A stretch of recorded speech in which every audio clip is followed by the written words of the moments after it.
मीठी टिक्कियों की ऐसी ज़बरदस्त रेसिपी जिसे बनाएंगे तो ये ऊपर से क्रिस्पी अंदर से खस्ता बनेगी। इनको बनाने के लिए ना ही मेहनत लगेगी और ना ही ज़्यादा पैसे लगेंगे। बिस्मिल्लाहिर्रहमानिर्रहीम। अस्सलाम वालेकुम। कैसे हैं आप सब?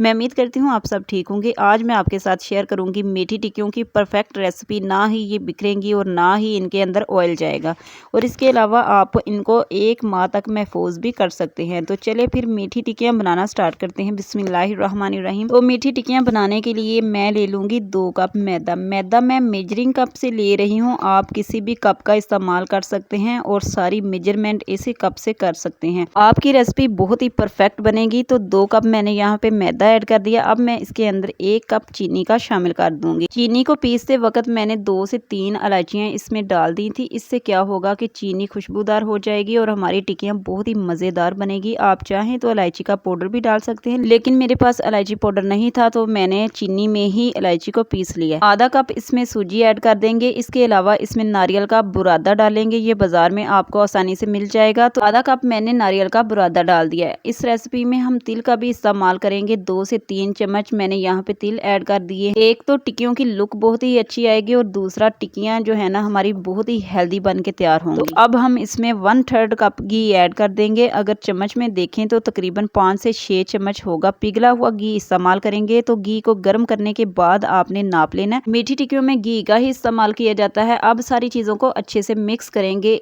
तो इस तरह से घी को मसल के हम मिक्स करेंगे कि मैदे और सूजी के एक एक दाने में घी अच्छी तरह से जज़ब हो जाए, जिससे टिक्कियाँ हमारी खस्ता बन के तैयार होंगी। मैदे में घी अच्छे से मिक्स हो गया है, आप देख सकते हैं। जिस तरह हम समोसे के लिए डो बनाते हैं ना, एक मुट्ठी सी बनती है, इसी तरह से इसकी एक मुट्ठी सी जब बन जाएगी। अब 1 कप दूध ले लेंगे और दूध आपने नीम गर्म लेना है, हल्का सा गर्म कर लेना है। दूध ज़्यादा गर्म नहीं होना चाहिए और ना ही ज़्यादा ठंडा होना चाहिए। थोड़ा थोड़ा सा दूध डालेंगे और इसका एक सख्त सा आटा तैयार कर लेंगे। बहुत ज़्यादा सख्त भी नहीं होना चाहिए। तो थोड़ा थोड़ा दूध डालते हुए अच्छी तरह से मिक्स करते जाएं। अगर एक दफ़ा सारा दूध डाल देंगे तो टिक्कियाँ अच्छी नहीं बनेगी। मैदे के साथ हमने सूजी का इस्तेमाल किया है, तो जब हम दूध डालेंगे तो सूजी फूल जाएगी। तो आपने आटा मिक्स करने के बाद इसको मुट्ठी लगा लेनी है। तो इस तरह का आटा गूंदने में सिर्फ आधा कप दूध लगा है, तो आधा कप बच गया है। तो आटे को मैंने अच्छे तरीके से गूंद लिया। कवर करके 10 मिनट रेस्ट पे रख देंगे ताकि सूजी अच्छी तरह से फूल जाए। तो मिलती हूँ 10 मिनट के बाद। तो देखें आटा सेट हो गया है, 10 मिनट हो चुके हैं, सूजी अच्छी तरह से फूल गई है। तो इस तरीके से इसको हल्का सा हम अच्छी तरह से दोबारा से मिक्स करेंगे। तो टिक्कियाँ बनाना स्टार्ट करते हैं। इसको हम 2 हिस्सों में डिवाइड कर लेंगे। इसके 2 पेड़े बना लेंगे।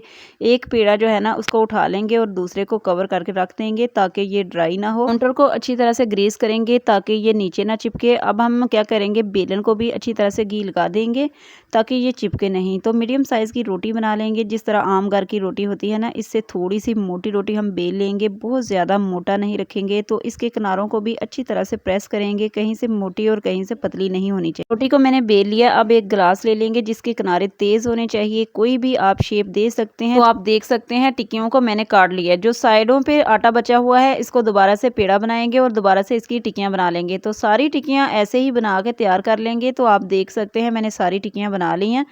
तो अगर आपको रेसिपी ज़रा सी भी अच्छी लग रही हो तो प्लीज़ वीडियो को लाइक कर दें और चैनल पे न्यू है तो चैनल को सब्सक्राइब कर दें। तो घी को मीडियम टू लो फ्लेम पे गरम करेंगे। एक बोल डालकर चेक करेंगे। अगर इस तरह बबल्स बनना शुरू हो जाएंगे तो आपका घी परफेक्ट गर्म हो गया है।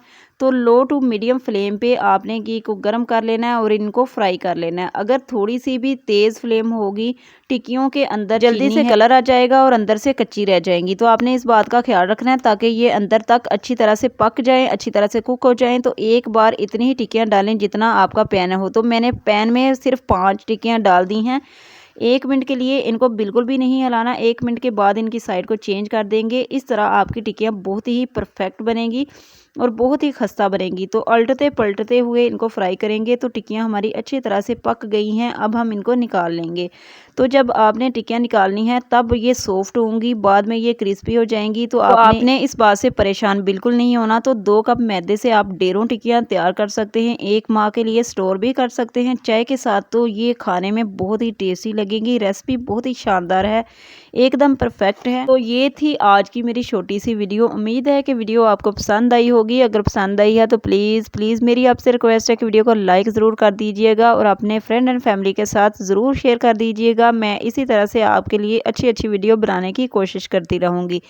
तो मेरा काम है काम करना और आपका काम है सपोर्ट करना, तो प्लीज़ मुझे सपोर्ट कर दिया करें। ये आपकी तरफ से प्यार होता है, हमारी हौसला अफजाई होती है और हम अच्छी अच्छी वीडियो बनाने की कोशिश करते हैं। तो ये टिक्कियाँ आप शाम की चाय के साथ खा सकते हैं, बच्चों को लंच में दे सकते हैं। बहुत ही परफेक्ट रेसिपी है ये, बहुत ही मज़े की टिक्कियाँ आपकी बनेगी, क्रिस्पी एकदम खस्ता बनेगी।